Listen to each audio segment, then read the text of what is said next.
November, everyone. Today is Sandwich Day. So if you're eating while watching this webinar, that's okay. Subs, hoagies, poor boys, or hot dogs. What? No? Oh.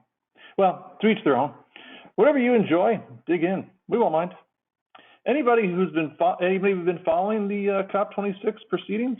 If not, then the built environment needs to quickly shift to net zero energy, water, and carbon in response to changing consumer demands, evolving codes, and the urgent need to transition to a decarbonized economy. Now, today we're going to explore the factors and dynamics that are driving this transition, including innovative technologies, building science best practices, and advancements in energy efficiency, resource conservation, and renewable energy. Now, here to lead us through a forecast for 2022 is Sarah Gutterman. She's the co-founder and CEO of Green Builder Media. Sarah is a former venture capitalist and graduated cum laude from Dartmouth College and holds an MBA in entrepreneurship and finance from the University of Colorado. She's established a reputation as a visionary thought leader and passionate advocate for sustainability, and she works closely with a diverse group of stakeholders in the building industry to develop impactful, long-term green strategies that are simultaneously sustainable and profitable. Now, before we get started, I need to tell you about our sponsors today. American Standard Heating and Air Conditioning offers a broad portfolio of energy-efficient heating, ventilating, and air conditioning systems, parts support, and advanced controls for residential and light commercial applications to help families feel more comfortable and breathe easier in their homes. For more information, visit www.americanstandardair.com.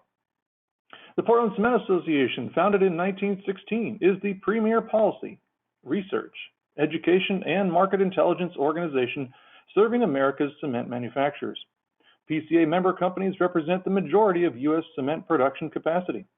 PCA member companies are committed to achieving carbon neutrality across the value chain by 2050, and in October, they released the roadmap to carbon neutrality.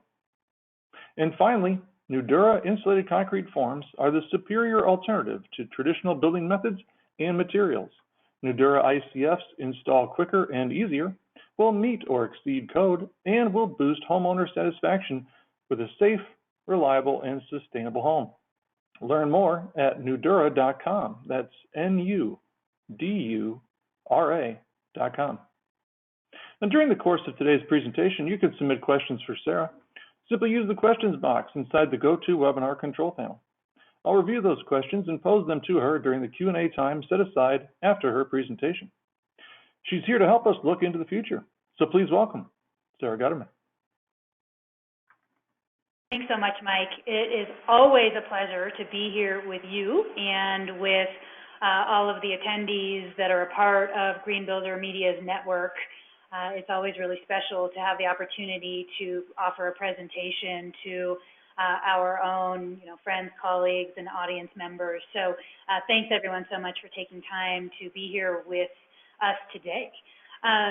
Net zero everything is the thing right now. It is the topic of paramount importance. Some people are calling it full-scale decarbonization. Effectively, net zero everything means getting to net zero energy, water, carbon, and waste. It means really transforming our entire economy, and it's of paramount importance that we get there as quickly as we possibly can. And the good news is that while it may seem a stretch goal, it's really not. And we'll spend a lot of time talking today about net zero energy, water, and carbon. Those are the three areas I'm focusing on today. I will say it's such a huge topic. I'm not going to get to everything that we need to do to get to kind of a net zero, decarbonized economy. I'm also not a building scientist. I will kind of admit that up front, so I'm not going to go through rigorous building science practices to build and design net zero energy and water and carbon buildings. But what I am going to do is talk about different market drivers and codes, innovative technologies, and strategies for getting us to net zero everything. So part of that will focus on the necessity to transition homes and buildings and the built environment to net zero and all electric. implementing extreme energy efficiency programs and strategies, ratcheting codes and incentives, driving the adoption of renewable energy, and that's in the residential sector, mostly solar plus storage. It means adopting sophisticated water technologies and innovative products. It does, of course, involve corporate action, some government action. It's being driven by consumer demand. And fortunately, there's a lot of things happening with respect to, government action. We're seeing some of that unfold this week at the COP26 meetings, as Mike alluded to. We're seeing a lot of that happen at a corporate level with ESG measures or environmental social governance initiatives. We're starting to see more implementation of the circular economy, not just kind of language and talking points about it. We're seeing some really cool innovations with respect to carbon tech and nature-based solutions, which I'll talk about. We are starting to see more of an understanding about the full emission cycle. So that means everything from embodying carbon that comes from extraction and transportation and production all the way through to operation and end of use, life cycle, the actual use of products and technologies, but also carbon emissions. There are some things, as I mentioned, that I'm not going to cover today that are also paramount, like really redoing our whole agricultural sector and adopting regenerative agricultural practices and adopting new land use strategies so that we have more land that can be used for carbon sinks and wetlands and ecosystem services. I'm not going to get into that. I did just want to note up front that that is very important as we move into net zero everything and decarbonization.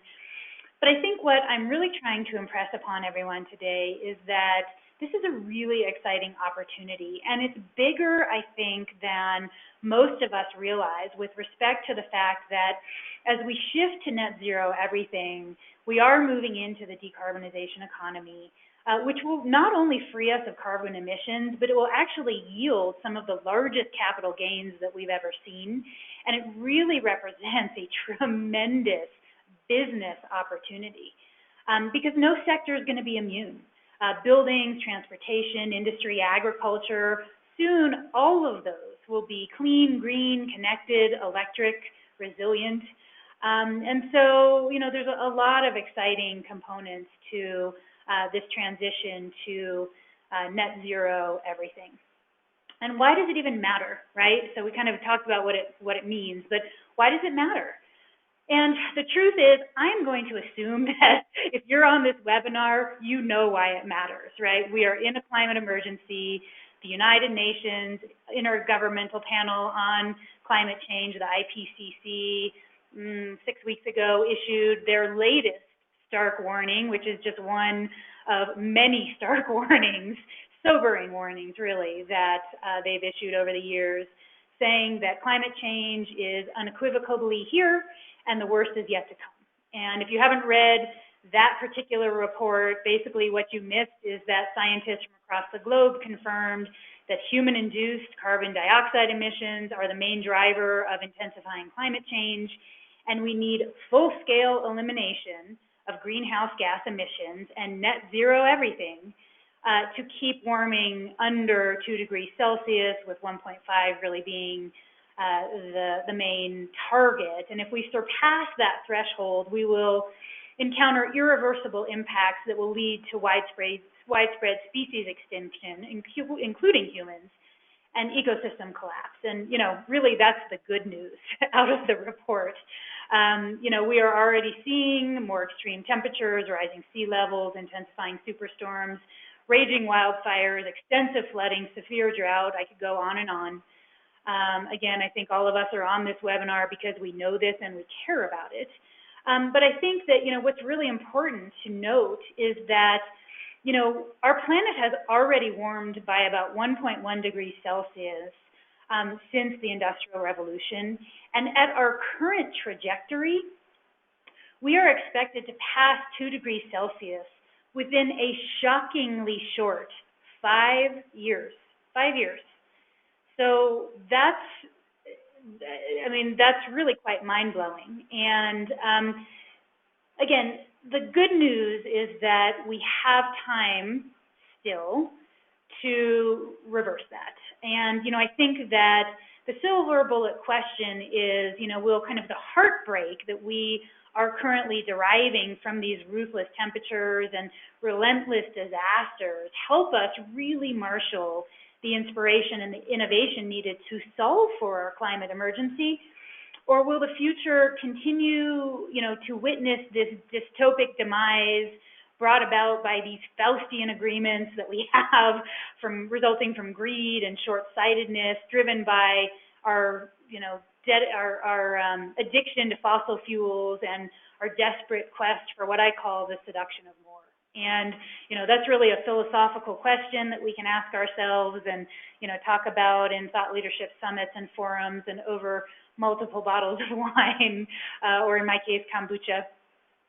But I really think that these are important questions to ponder, and fortunately, there are very real solutions. There are market available products and technologies today, so that those of us in the building sector, or people that care enough, or just people that live in homes and work in buildings, can really make some big strides towards getting to net zero. So let's first talk about net zero energy. And the reason why getting to net zero energy is imperative is because the built environment is really one of the most conspicuously consumptive industries, the building sector, and has a tremendous impact on carbon and other greenhouse gas emissions, right? So the sourcing and manufacturing of materials, construction, operations of homes and buildings, all of these require an immense amount of energy and emit a substantial amount of pollution. In fact, the Department of Energy estimates that homes and buildings in the U.S. account for about 40%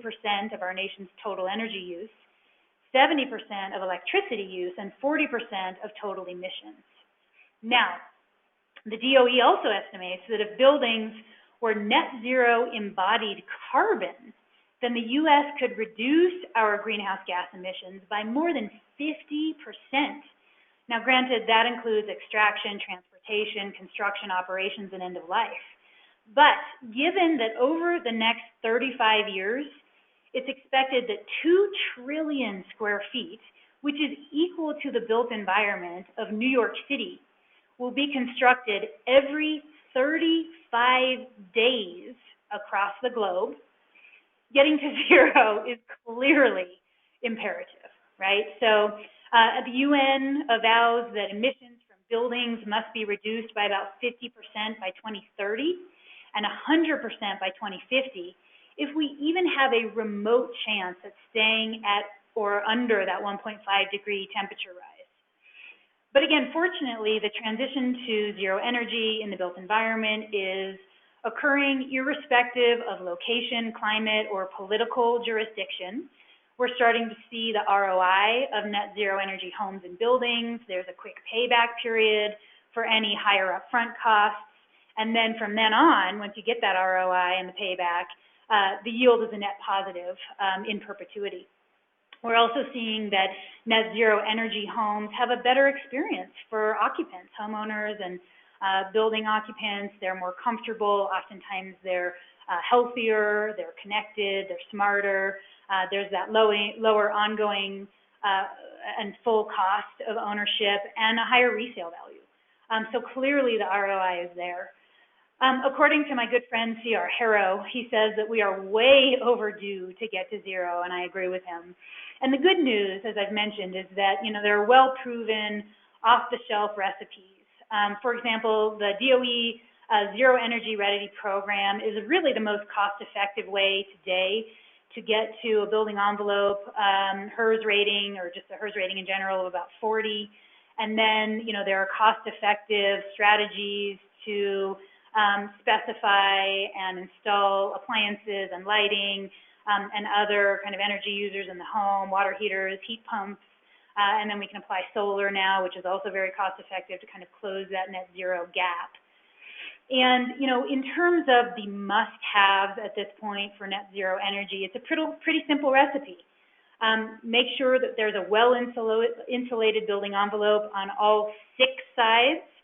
of the structure, an airtight envelope, super efficient right-sized HVAC systems, which are the largest energy users in homes, good windows, energy-efficient appliances and lighting, heat pump technology for air and water heating is something that we also really recommend.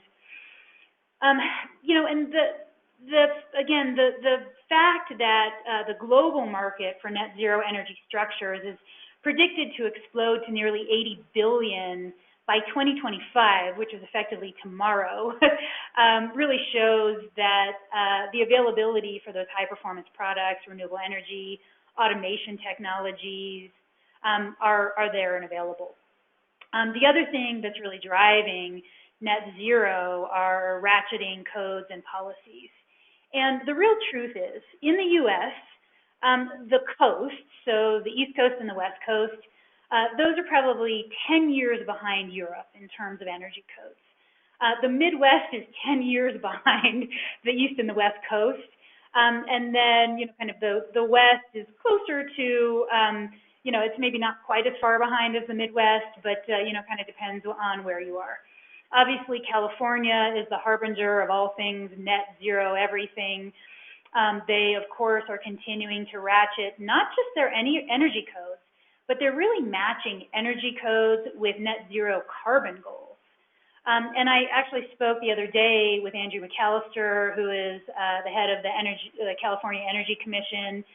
And, you know, he said that in California, about 80% of on-site emissions, carbon emissions of the home, is really due to water and space heating. And the rest is due to kind of the electricity system, minor combustion, you know, et cetera. And he really believes that California and really the rest of the country and world should not separate an energy code from a decarbonization strategy anymore, because as the electric grid gets cleaner, so does the built environment.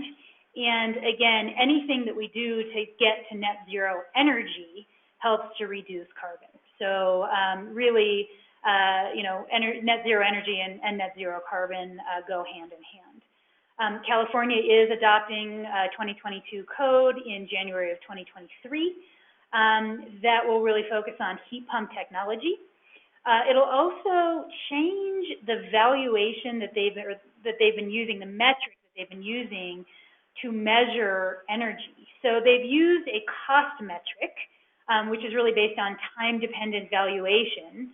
And they're kind of also going to incorporate what they're calling a source energy metric, which actually tracks energy use all the way back to the source.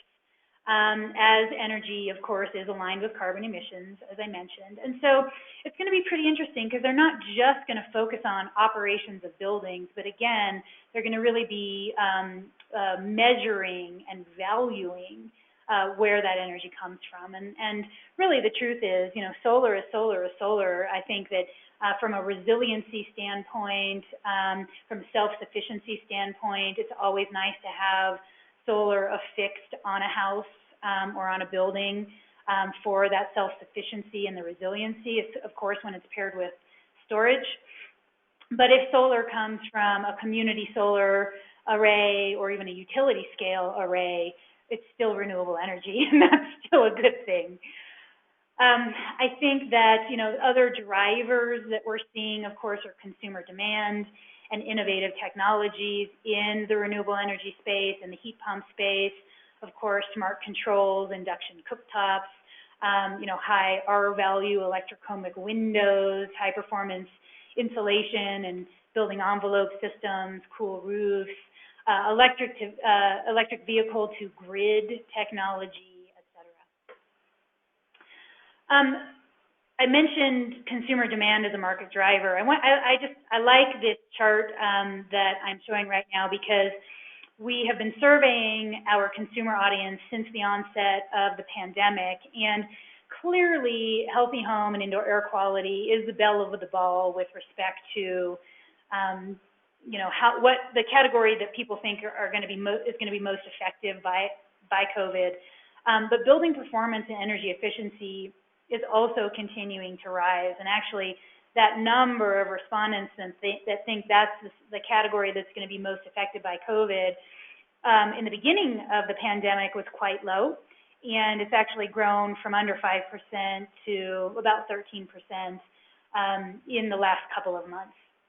The other thing we're tracking is behavioral changes in our consumer audience. It actually used to be when we first started asking this question at the onset of the pandemic, most people said that they were cooking more. That was the number one behavioral change. But over the course of the last couple of months, you can see things have changed a little bit as people are going out more. They're either going to restaurants or picking up food.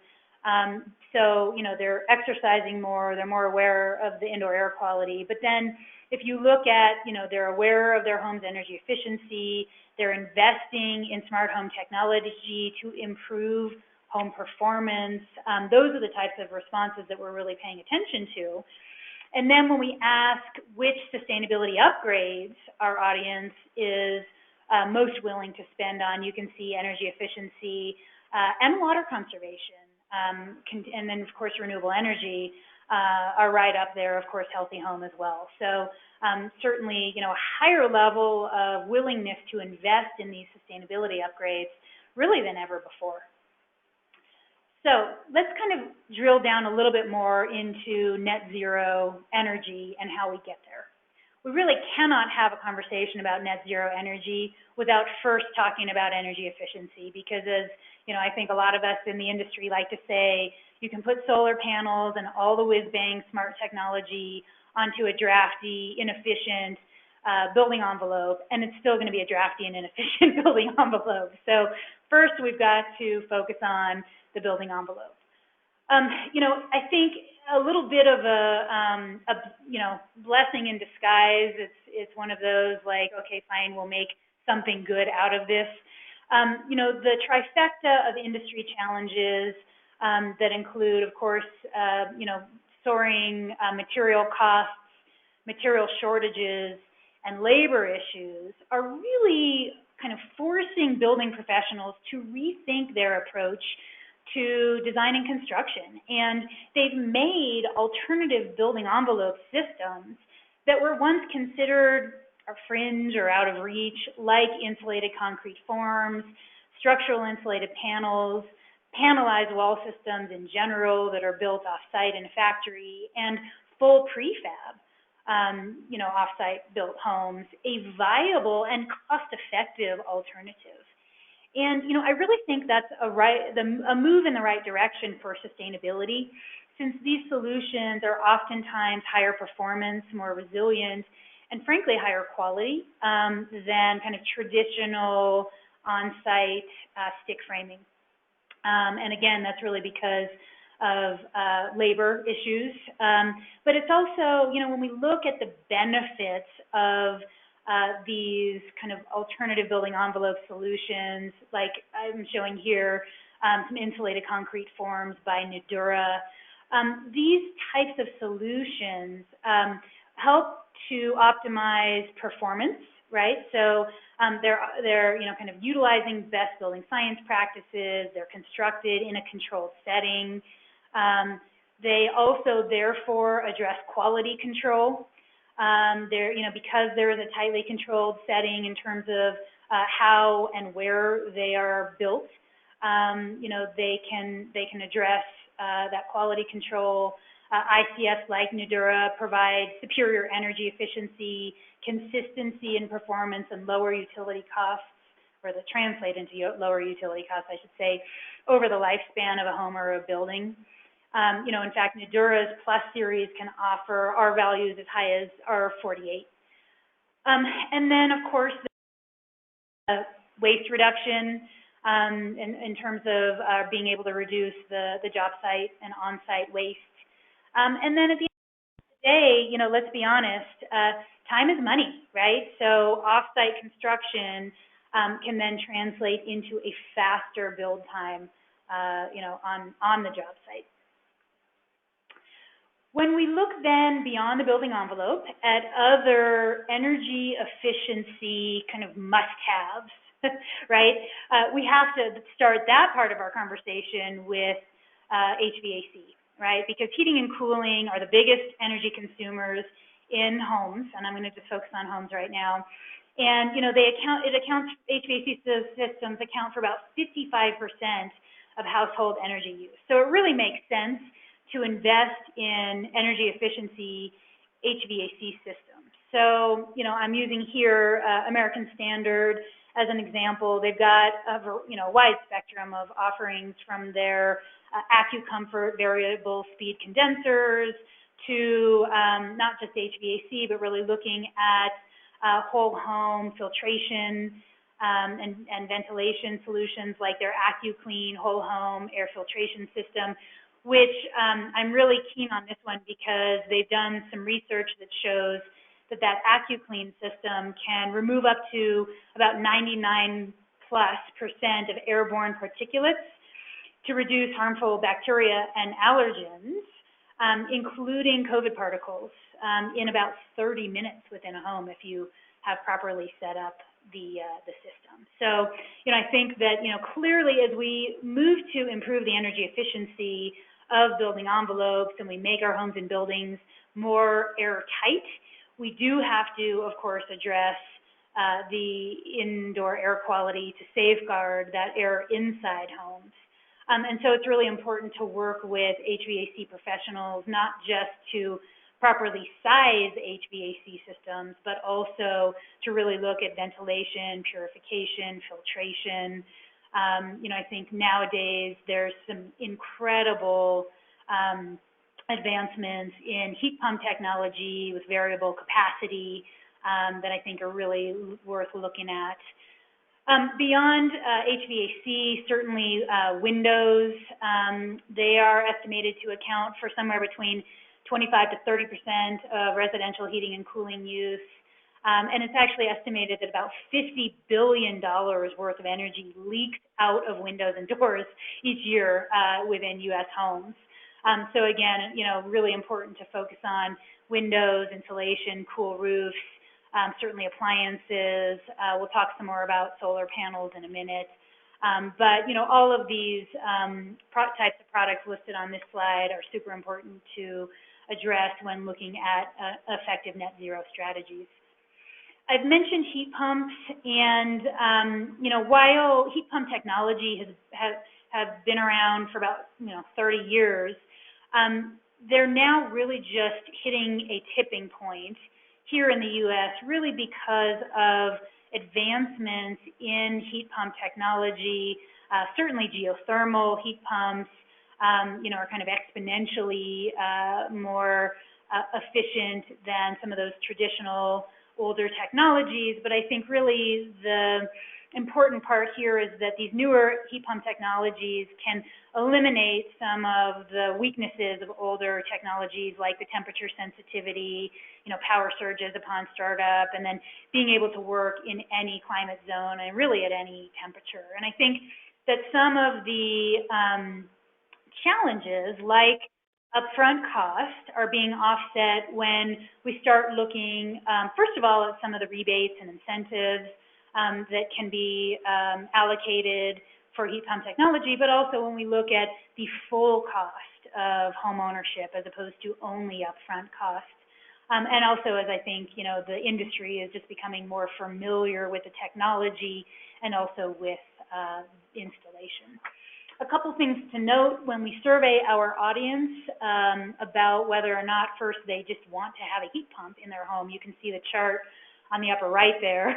It's not even close in terms of the number of our consumer readers. And again, keep in mind we reach early adopters and first movers. They're pretty sophisticated and savvy, not just about heat pump technology, but about electrification, about the net zero imperative. So clearly just tremendously high level of interest in heat pump technology. And they want it to save costs and improve the energy efficiency of their homes. So definitely a compelling value proposition there for consumers. Now, we cannot have any kind of conversation about net zero energy without talking about renewable energy, and I'm going to linger on solar. Fortunately, solar is the least expensive retail form of energy right now in the U.S., kind of across all markets, and wind is the least expensive wholesale type of energy in the U.S. at this point. So the cost equation is there. We've kind of, moved beyond price parity with fossil fuels. But, to get to net zero, we do need a full-scale adoption of renewable energy. And that's not just solar panels on roofs and in ground-mounted solar arrays at a utility and a community scale, but it's also the build-out of infrastructure. It's the development of regulations. It's the continued growth in the financing sector. So there's a lot of elements. But the good news is that, the clean energy future is already here. As I said, wind and solar energy are now cost competitive in most parts of the world. And, clean energy technologies can now harvest more power using less space and fewer resources than ever before. And when we look at some of the data, for example, there's a study that was released fairly recently by Environment America, and it shows that solar panels and wind turbines are about 40% more efficient than those produced a decade ago, and the cost of wind power dropped by 71% over the past decade, and utility-scale solar has dropped by 90% over the last decade. So, to our collective benefit, the better way has really become the more cost-effective and economical way. I think that, when you compare that with the fossil fuel energy sector, so solar and wind grew by 900 and 300% respectively over the past about 8 years, whereas fossil fuel companies are finding themselves on a downward trajectory. And to complement the advances in solar and wind harvesting technology, we're also seeing major advances in the battery storage market. The cost per watt hour of utility scale battery storage has also fallen dramatically, down about 70% between just 2015 to about 2019. And battery technologies that were once considered to be mere fantasy are scaling up for widespread deployment in the next several years, partly thanks to Elon and Tesla, but also, because of innovative companies like QuantumScape, which is, this little-known battery company that went public last year at a valuation of $3.3 billion. But that industry is also being driven forward by stalwart companies like Shell and Panasonic, LG, Volkswagen, Toyota, and GM. So, I think that some of the recent advances in battery technology would really make Star Trek fan proud. So anodes made of pure lithium metal and cathodes comprised of inexpensive high manganese, and so a lot of innovation there. And I really think that we are just at the very peak of astronomical growth in the battery storage market.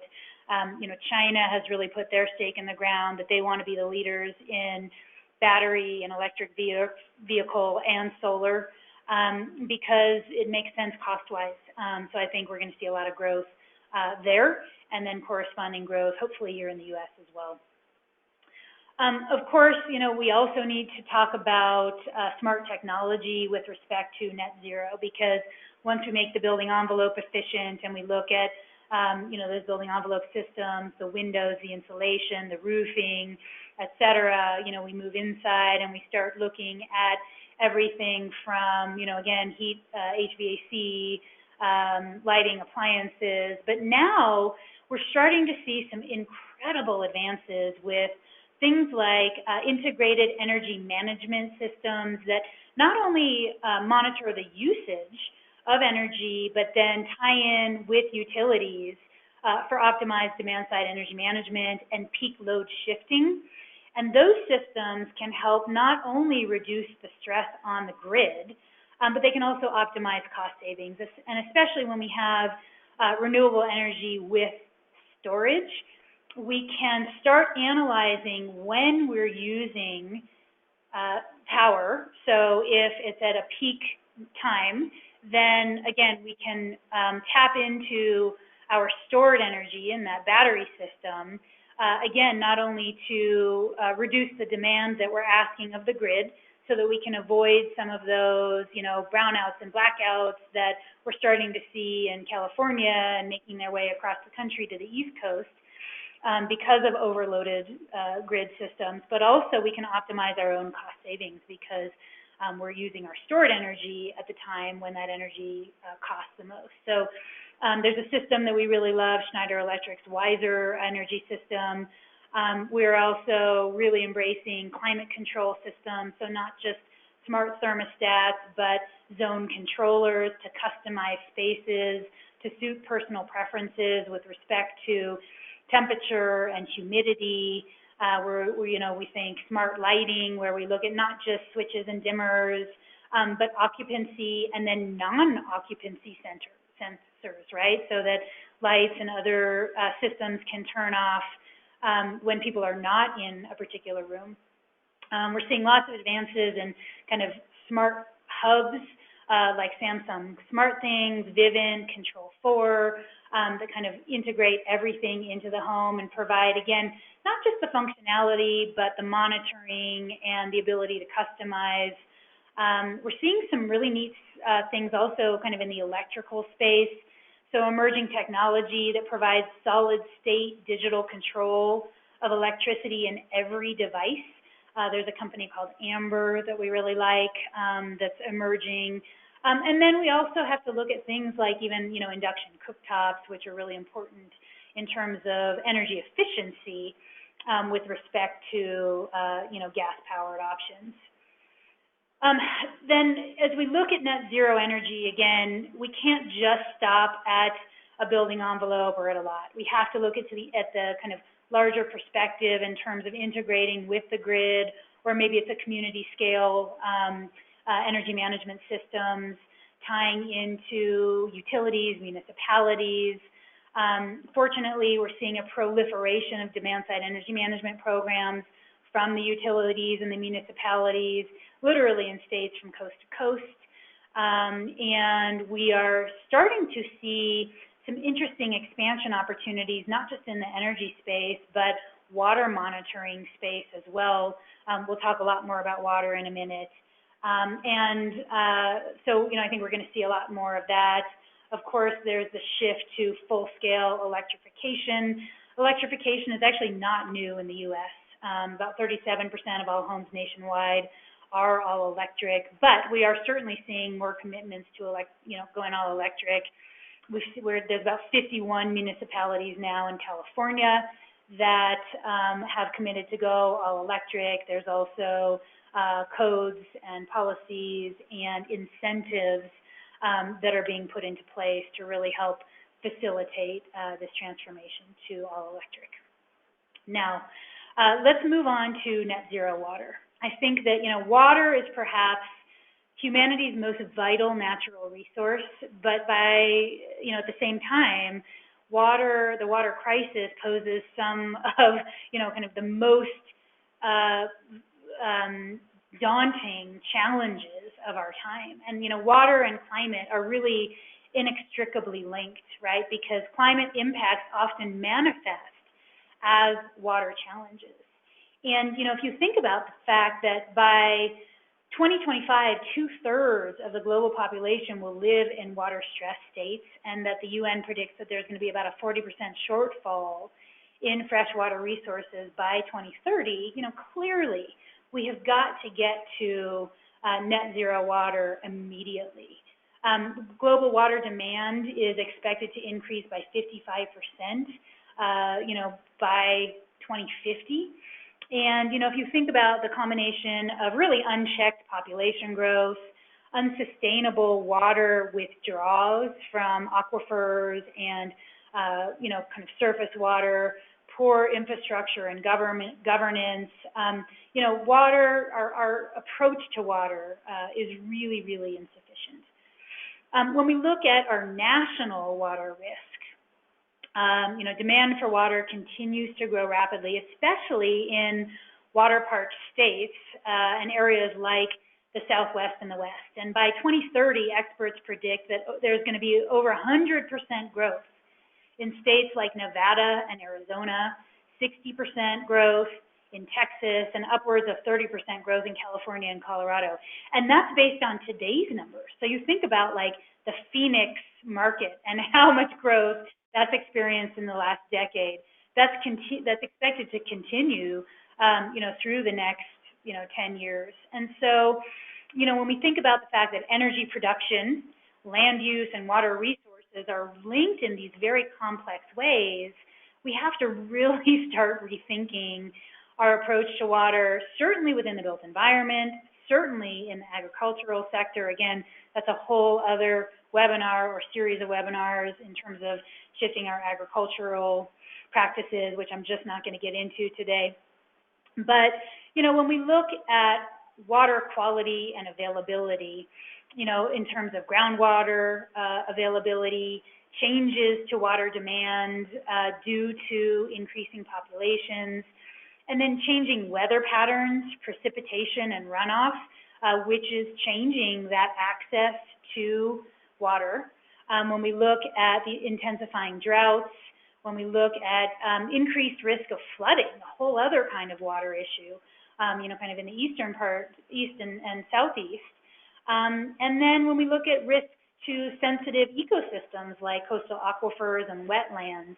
And then, of course, water quality, right? So our dilapidated infrastructure, we are polluting water on a national scale, and so much so that we are, ranked 64th in the World Health Organization's drinking water quality assessment, and that's not good given how advanced our nation is.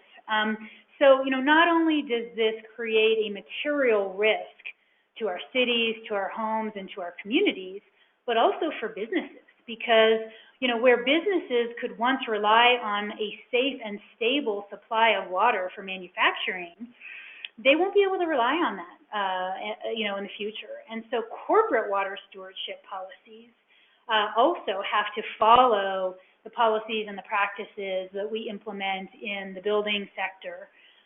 Because really businesses that fail to address their water risks meaningfully will be left in the dust, and perhaps quite literally.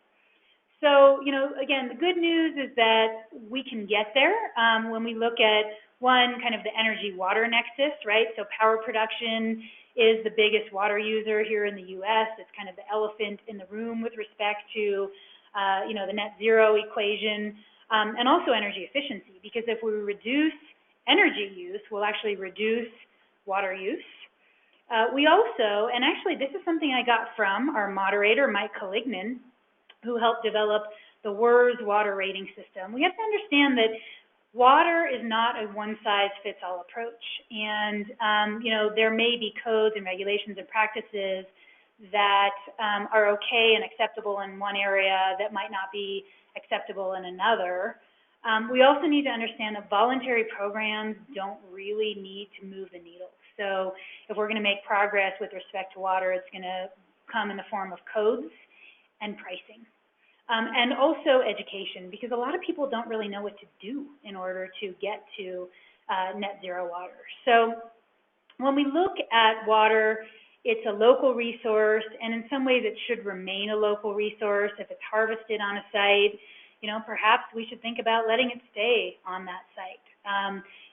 The problem is that we have very archaic water laws, especially in the West and the Southwest, that kind of prevent that from happening. But what I like to say is, if you are in the building industry, if you live in a house, or pretty much if you breathe, you need to be paying attention to water, because it is the potentially number one kind of prohibiting factor to growth in the built environment. Because if there's no water, there's no permits for new construction, for retrofits. And what we're starting to see more and more is net zero requirements for net zero water plans when builders and developers go in to submit their materials for entitlement and for permits. And what that requires is a keen level of situational awareness, an accurate water assessment, understanding water risks and regulations, pricing and solutions, the ability to monitor and record water use and understand that real-time data, risk mitigation, kind of looking at water objectives and strategies, ongoing water management, and really looking at demand control. And those kinds of things, that's new, relatively new when we're talking about water. And so when we look at what's happening, kind of on a federal level, we are starting to see a little bit more movement on a federal scale, and I anticipate that will continue to happen. One example is a kind of 7-state drought contingency plan that shares water cuts along the Colorado River Basin. We're certainly seeing net zero water policy at a state level. So again, California is a great example. They're trying to limit their per person use to 55 gallons a day by 2050, which will be a pretty dramatic drop. Municipalities are also implementing smart growth and zoning plans. So Santa Fe is an example. They have probably the stringent water policies, the most stringent water policies across the country with the highest water prices, but they also have the lowest daily per capita water usage at about 87 gallons per day. Las Vegas is also pretty low, and that's around 200 gallons per day. So that California aspiration to get to 55 gallons per day, as you can tell, is pretty extreme. We're seeing a lot of kind of water data being used in planning processes at a municipality level, and we're also seeing the adoption of water rating systems like WERS, offset programs, some incentives, but really what we're seeing is water pricing starting to actually match the value of water. So, for example, here in Colorado, where I am, we've seen a 400% increase in the price of tap fees, or the cost of tap fees, in some municipalities like Westminster and Arvada, kind of in that greater Denver area. And so that's really driving a lot of changes in the way that we're approaching water in the built environment. And then going to the total other extreme, we're starting to see water moratoriums in places like Bainbridge Island in Washington, right? It's an island. It's surrounded by water. Like you wouldn't think it would have water problems, but, we're starting to see moratoriums in places across the coast, Washington to Florida. Fortunately, we do have some pretty innovative water technologies that we've seen that are starting to really help us get our arms around water conservation and monitoring. So everything from low flow fixtures, leak detection and water monitoring systems are surging, gray water systems, smart irrigation systems, structured plumbing, hot water switches, and even atmospheric generators, which pull water out of the air for potable use. Now, I'm running a little late on time, but I'm going to get to my net zero carbon section because, getting to net zero energy is paramount if we're going to reach our climate goals. But, the truth is that just net zero energy is not enough. We have to explore the next frontier of climate action, which is embodied carbon. And to get to a carbon-free built environment, we, again, have to look at that full life cycle. From embodied carbon, extraction, transportation, manufacturing, more transportation, operations, and then end of life. So there is a full cycle that we need to start addressing. And, I think that while net zero energy tends to look at operational efficiency, net zero carbon really looks beyond that. As we get to net zero carbon, we're going to see the utilization more and more of things like the Internet of Things and artificial intelligence that allows us to manage and monitor through intelligent devices everything from manufacturing to building operations to vehicle fleets to power grids. and optimize not just operational energy efficiency, but again, looking at the sourcing of energy and looking at that full-scale carbon emissions. And then, of course, electrification of everything, and that's not just the built environment, but of course, vehicles as well. As I mentioned, that's really being facilitated by advances in battery storage technology, vehicle-to-grid technology, literally where we can store power in electric vehicles to either feed it back to utilities at moments of peak demand, or to homes and buildings, or to power whatever we need, whether those are tools on a job site or our homes and buildings if there's a blackout or a brownout if the grid is down. And then, of course, getting to net zero means that our homes, our buildings, our communities will all soon become mini microgrids and virtual power plants, right? So they will offer enhanced power resiliency and stability, and really be able to respond more and more to the intensifying natural disasters, wildfires, superstorms, and grid outages, that we're seeing now. There's a whole sector of technologies called carbon tech that we are keeping a close eye on.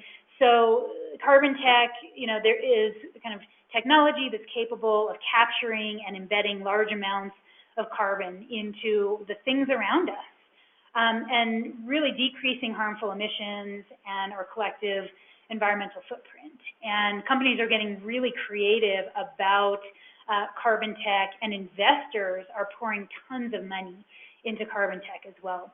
So this starts with kind of direct air capture. So Carbon Engineering and ClimateWorks are among a couple of prominent companies that are attempting direct air carbon capture. And basically this pulls carbon out of air using massive fans and sends it through liquid or solid filters to remove the CO2 and store those usually underground. Now these are still very expensive and not really market available scaled technologies, but they hold some promise, certainly. Where we are starting to see some scalability is in carbon utilization. So again, this is the process of taking carbon particles out of the air and infusing them into materials like concrete. And this is where we are really seeing a lot of progress, because if you look at some of our higher intensity sectors like concrete and steel, we really have to make kind of the most advances in those areas. So there's companies like Carbon Cure, which have really already developed solutions for sequestering CO2 into concrete. And Carbon Cure estimates that to date, it has delivered over 1 million truckloads of its carbon-injected concrete into construction sites, and have prevented about 100,000 metric tons of CO2 from entering the atmosphere. I think, the other thing that's important with respect to cement and concrete that is really important to note is that whole industry, led by the Portland Cement Association, has developed, as Mike said in the beginning, a roadmap to carbon neutrality that outlines how that sector is going to reach kind of net zero carbon throughout its entire value chain by 2050.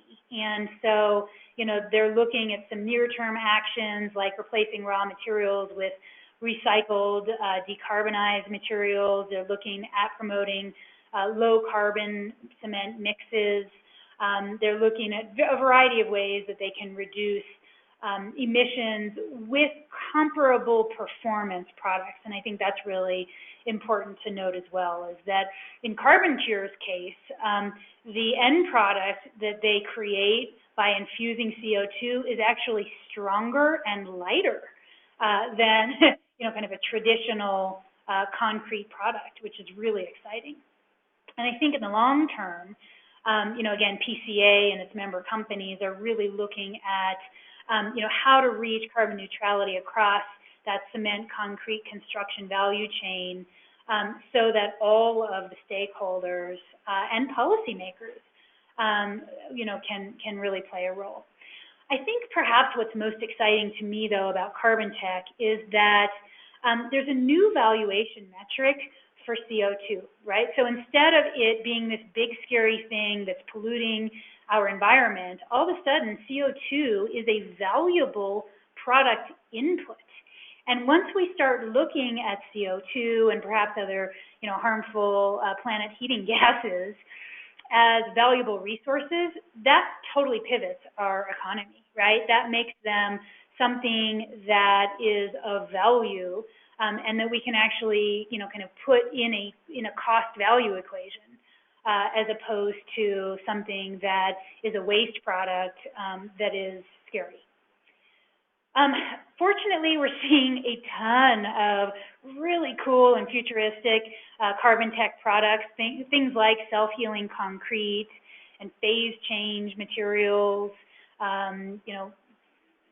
light-generating concretes, kind of spider silk products, kind of emulated products that are super strong but also very flexible, nanocrystals, and a bunch of carbon tech emerging products that are really going to revolutionize our built environment by making every surface a potential, solar or wind harvesting system. They're going to make our buildings stronger and more resilient, lighter and more efficient, healthier, for less costs.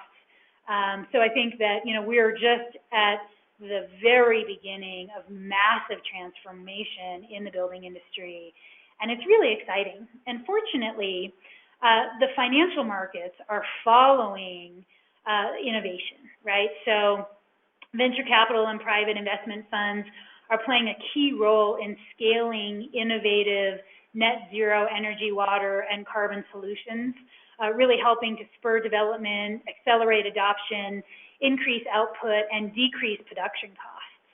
And that's important because the real truth is that, while the Paris Agreement was signed 6 years ago, not one country is really implementing all of the commitments all of the stated commitments that were relayed, when the agreement was signed. And so clearly the private sector has to kind of backfill. In the first 9 months of 2021, there was $30 billion of private venture capital invested in climate tech, 30% up. That's 30% more than in total in 2020. Corporations have invested over $50 billion into ESG, again, environmental, social, and governance initiatives. That's up by 50% from the total 2020 amount, and about $120 billion has been deployed through ESG exchange-related funds into different carbon and climate tech companies and initiatives. And as impressive as those numbers are, they are still a far cry from the $5 trillion in annual investments that are really needed to bridge the climate tech gap.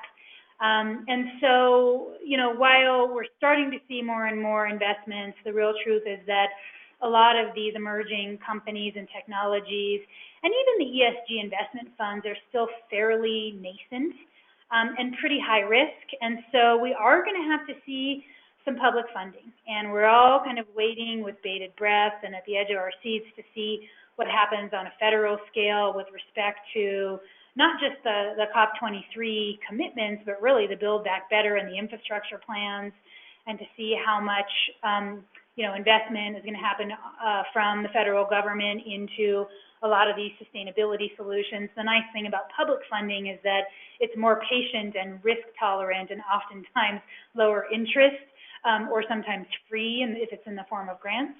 And so that can really supplement, private sector investing. And, on a global scale, the United Nations recently reported that about $15 trillion of global pandemic stimulus funds have actually been committed to carbon reduction initiatives.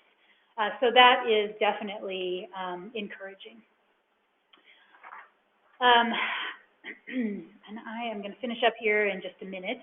As I mentioned, I think that really when we look at full-scale net zero everything and decarbonization, it will have to be led by the corporate sector. And fortunately, companies across the board, whether it's behemoths like Amazon, Best Buy, IBM, Microsoft, Unilever, who have all pledged to reach either net zero carbon or carbon positive by 2040. In fact, Microsoft, I love their story.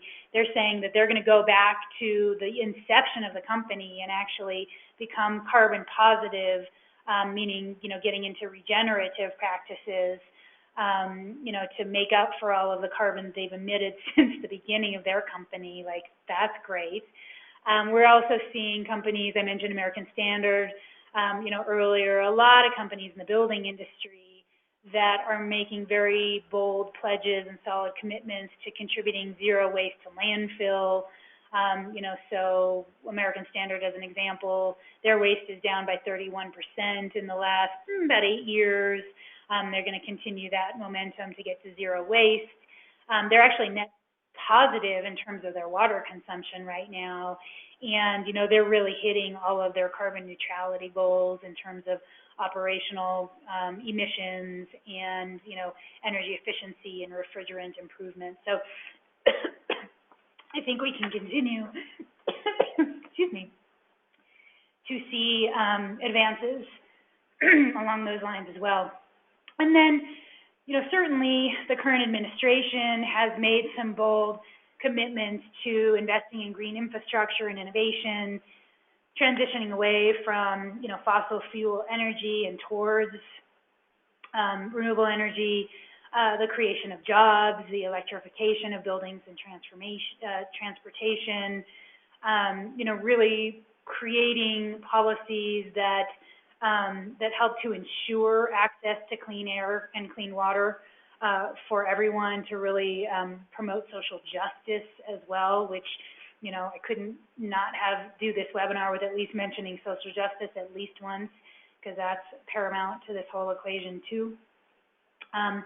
And, looking at, the carbon tech initiatives, et cetera. So, I think that fortunately, there's certainly some good progress.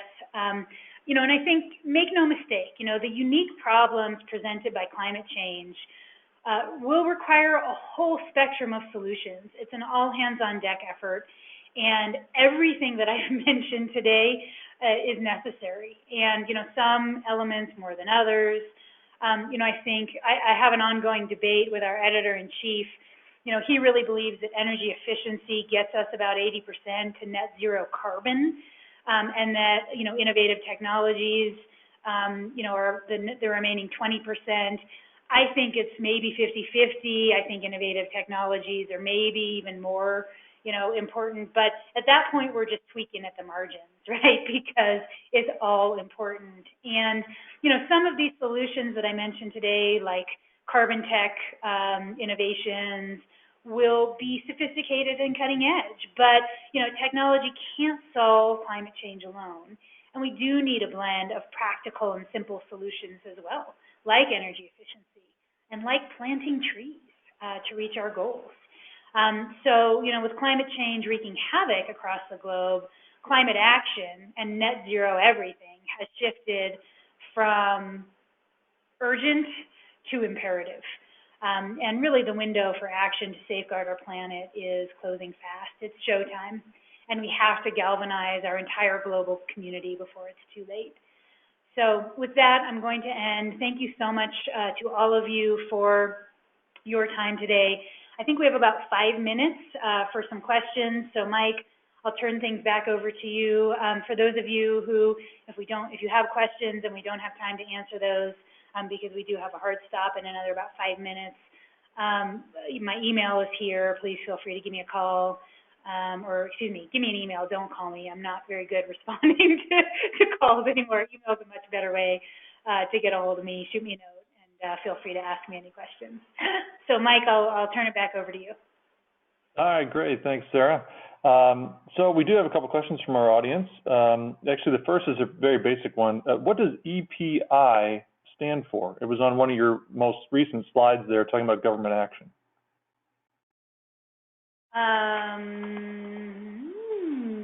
That's a good question. I'm not exactly sure what you're talking about. Let me, if for whoever it is that asked that, if you could email me, I will check that out just because I'm not exactly sure what you're talking about.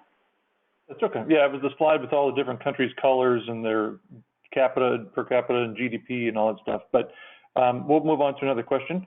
Okay. So Fernando, our friend from Puerto Rico, he wanted to know, even though it's not strictly related to the building industry, would you consider a net zero diet as part of the net zero everything paradigm?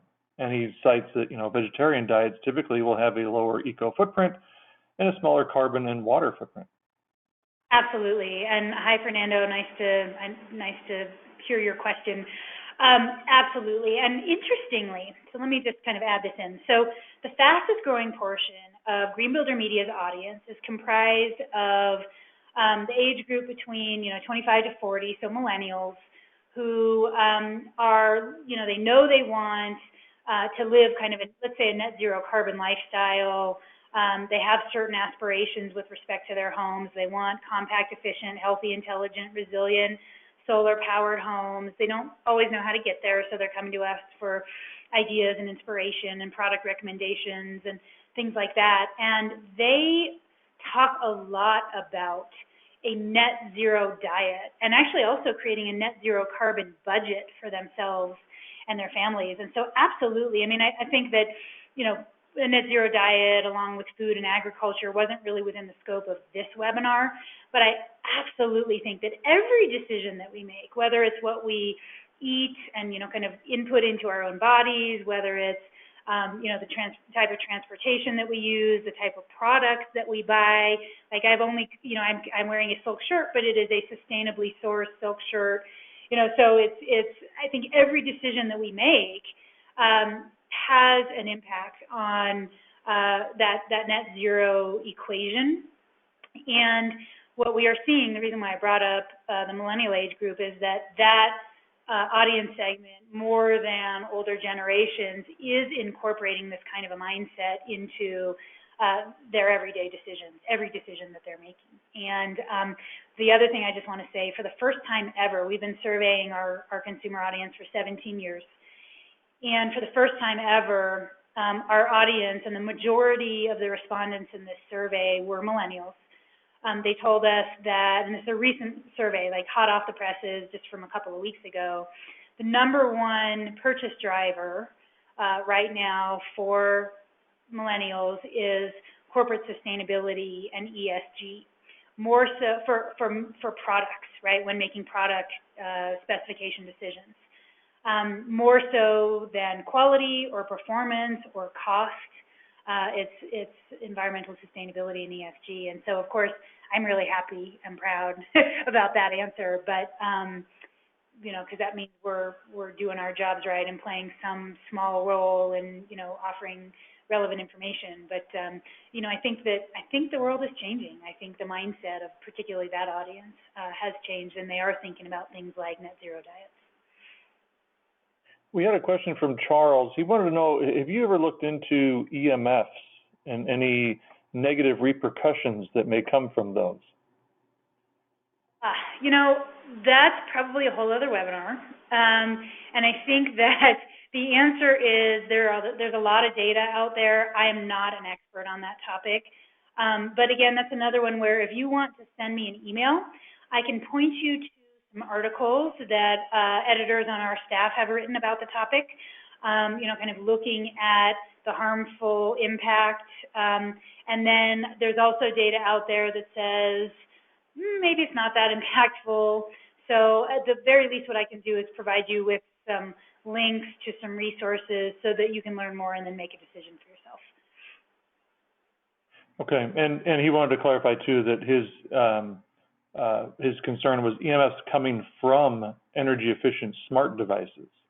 Like, are we going to actually see more of these in the future as we start to add some of these smart devices to our buildings? Is there a trade-off there? Yeah, and the real truth is the verdict is out. We don't know. I have an Apple Watch here, right? And I track it because I'm an athlete, and I track my calories and my workouts, and I look at my heart rate, and sometimes I admit I do need to be reminded by my watch to stand up and walk around once per hour because I get focused on Zoom calls and webinars. But who knows? Am I going to have cancer, here in a few years? The verdict is still out, and the real truth is we don't know, and we won't know for a while. With that said, there hasn't been data yet showing definitively that these various smart products, or I have a microwave. I live in the mountains of Colorado in a remote area. Satellite is like a choice here, but it turns out that the microwave technology is faster internet. That freaks me out. I hate having microwave internet technology, but the truth is, like we have waves going, all over the place. So the real truth is we don't know yet. I mean, I hate to kind of be I'm not trying to be blasé about it, but again, shoot me an email. I can send you links to some data and research. There's nothing definitive yet.